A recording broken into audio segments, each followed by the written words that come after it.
Greetings, everyone. Jim Walker here. Just a quick follow-up. I actually got an inquiry the other day, a follow-up to a video I released a few years ago regarding rivets in hi-hat cymbals. And this kind person took a moment to write in and asked if I had suggestions about how many rivets and where to place rivets on, he mentioned Zildjian KZ cymbals. And I sent him a note back and made some general suggestions in terms of how I determined where to put the rivets, and some of that was covered in the original video. But I thought I'd do a video here where I go through that process a little bit of how I figured out by trial and error what were the best spots to put rivets on that particular set of cymbals, which are a set of Paiste Traditionals, 14-inch. I will include a link to the original video in the description of this video. But I'm going to take a cymbal here and just use it as an example. This is a 13-inch Paiste signature dark crisp bottom hi-hat, 1,253 grams for those of you keeping score at home.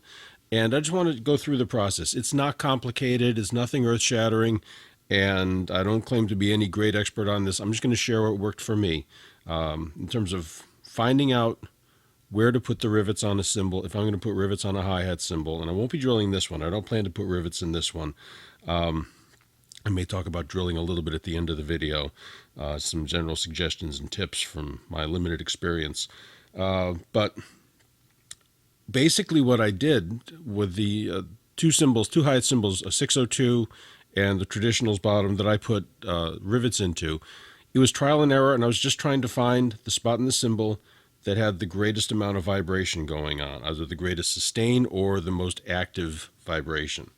And to test that, I used simple little device. It's just a dime. I know no one uses coins anymore. You see signs to that effect in the grocery stores. Kids, this is what we used before we used our phone and cards to pay for everything.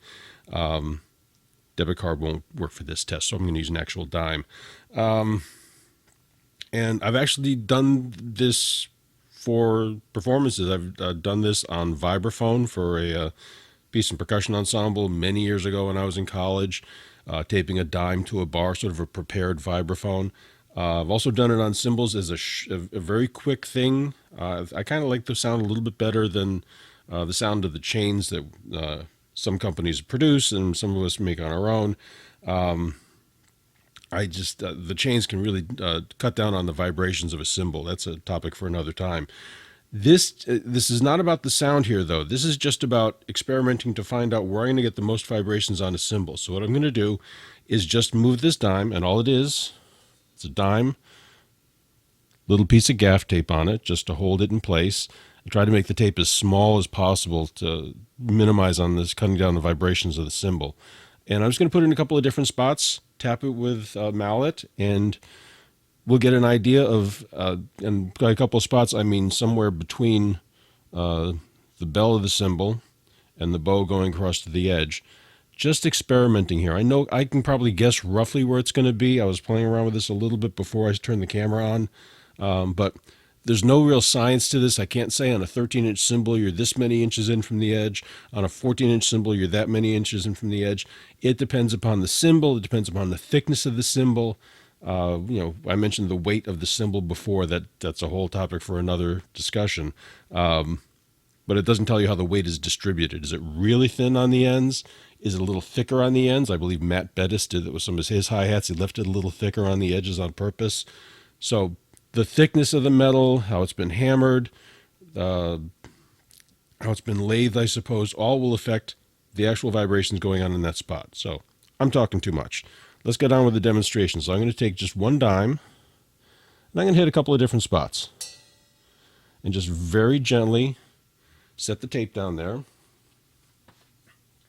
Again, just enough to hold the dime in place. And we're going to see what we get and hear what we get. So I may let it go for a moment if it keeps vibrating. So here we are. We're right at the end of the bell, beginning, I guess it's called the bow of the cymbal or the bow of the cymbal. I've seen it in print 1,000 times. I never hear it discussed. But right where the bell ends. And as you can see, the cymbal is inverted the way it would be set up in a normal hi-hat setup. This is, again, the bottom cymbal of a hi-hat set.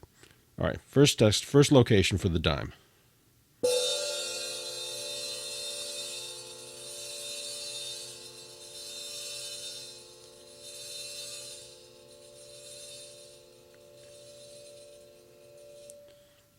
And you can hear kind of a waving going back and forth. This is why generally I don't put only a single rivet in a cymbal. I'll put two in. So you get, if one cymbal, you can kind of get a wave thing going. You could hear the sound coming and then going away. That's okay for this. All again, we're just seeing how much vibration we're getting in a particular spot. I'm going to I'm not even measuring. I'm just going to ballpark roughly an inch or so. Let's see what this gets us.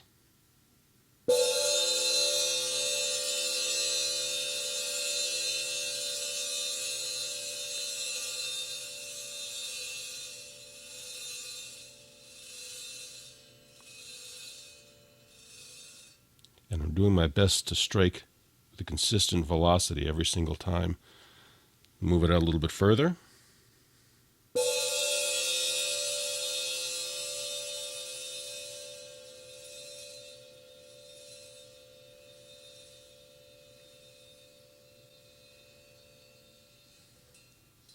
Another notch further out.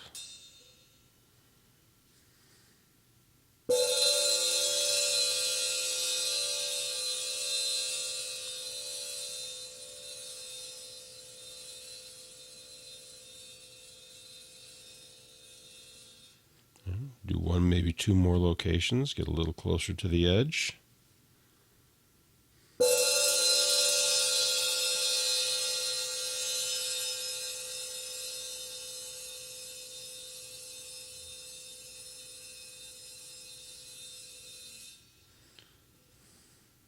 And come on, even further. I probably would not drill a cymbal this close to the edge, just because generally speaking, my observation, my experience, my understanding is that the cymbal tends to be its thinnest out here on the edge, and I don't know if there's an increased risk of cracking or damaging a cymbal by drilling that close to the edge if it's too thin at a certain point.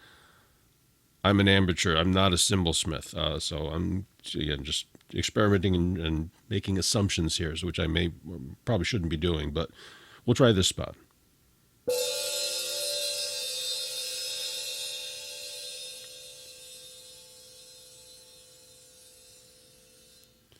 So if I were actually doing the test, I probably would spend a little bit more time on this, go back and hit spots again.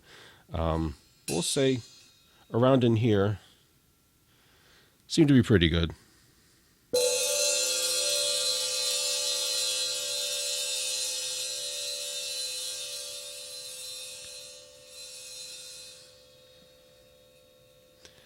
And not to overthink it, but I've noticed when I was, again, experimenting before I turned the camera on, there were spots where I got barely any vibration. There were spots where I got a lot of sustain, but the dime didn't bounce up and down that much.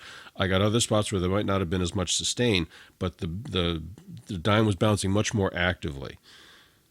I guess the bouncing more actively would give us more volume, and sustain is, well, by definition, sustain, so that can factor into your decision. But I've also done this test with taking cymbal rivets, and I would demonstrate, but I have lent these out to a student who is considering putting rivets into one of her cymbals, and I don't have any rivets left here, so not good planning on my part. But I've taken a rivet, tie a piece of dental floss to it, put a little piece of tape on the dental floss, and affix it to the cymbal, just like I'm doing with the dime. That's another way to test it out. Again, but we're not going for the sound. We're just going to see what the vibrations are. And a specific follow-up to the video before, I talked about experimenting and trying to determine, do I want to do this? Do I want to put a drill on my cymbal? Am I going to affect the resale value? Do I want to make this alteration to the cymbal? And making sure that it would be worth it before I, again, drill holes in the cymbal and probably tank the resale value. And with the Traditionals bottom, I set up very much like this. And I'm only going to do 4, even though in hindsight, well, this is what I put into the Traditionals. Hi-hat bottom was 4, evenly sped, and it was roughly this distance in. What did we get here? When I measured the Traditionals, I'll put some pictures up in the video as well, about 2 inches in, so ballpark. I don't think there's anything magical about this. I think it might just be coincidence. So don't view this video. And by the way, I'm going to make a disclaimer here. If you go to drill your cymbal and something goes south, I am officially absolving myself of any responsibility here. Something tells me I need to say that just in case. Most people are cool, but you never know. So this is where the spot seems to be, about 2 inches in. Did I ballpark it? I didn't measure. I could be really scientific about it. But what I did with the Traditionals bottom is I set up a couple of dimes like this, and I think it was dimes and not rivets. Doesn't really matter at this point. And I set it up for a week, because if I put the dimes in, I put the cymbal on top and I played, I couldn't hear it. But I left it going for a week, just played, practiced, did my normal stuff, and then at the end of the week, took the dimes off and checked to see if I noticed a difference by their absence, and I did, and that's when I drilled the cymbal and put the rivets in there. So we'll tap this with all 4 dimes in there. Oh. See, this is not really a great example, although because on rivets, they will not, we've got 4 bits of metal taped to the cymbal here. We're really affecting the sustain of it, but you can kind of hear, get back here.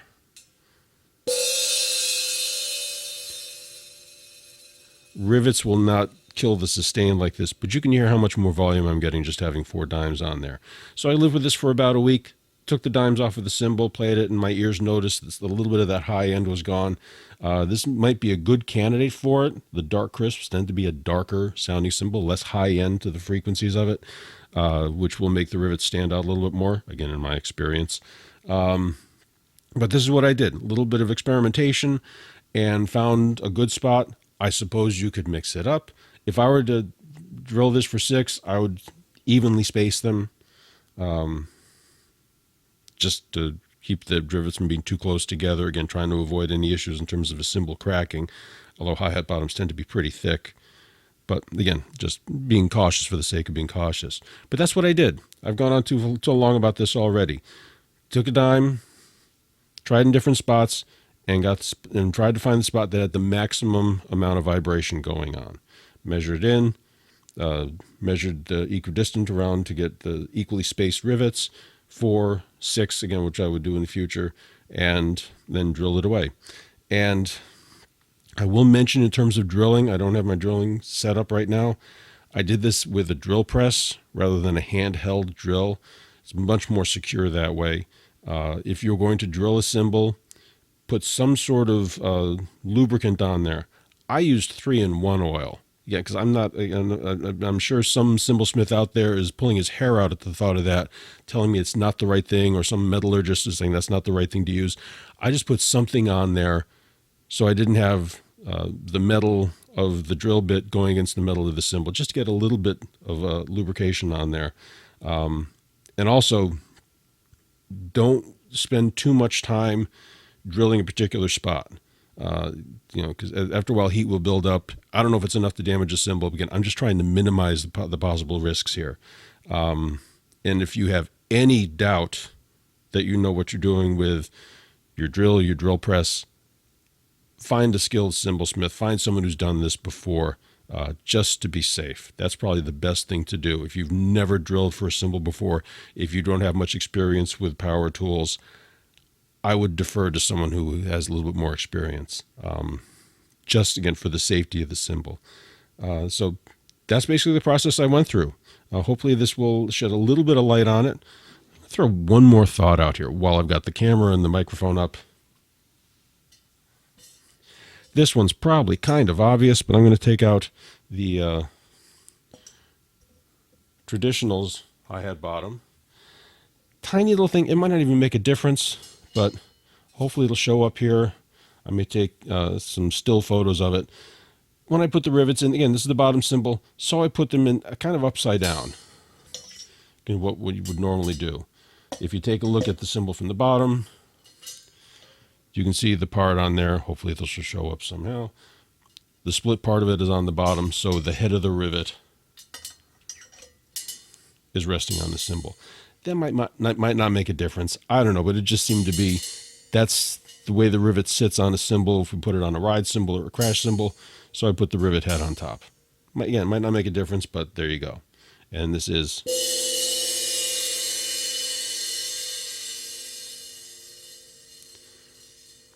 14-inch Paiste Traditionals bottom. And this one's nice, very dark cymbal, and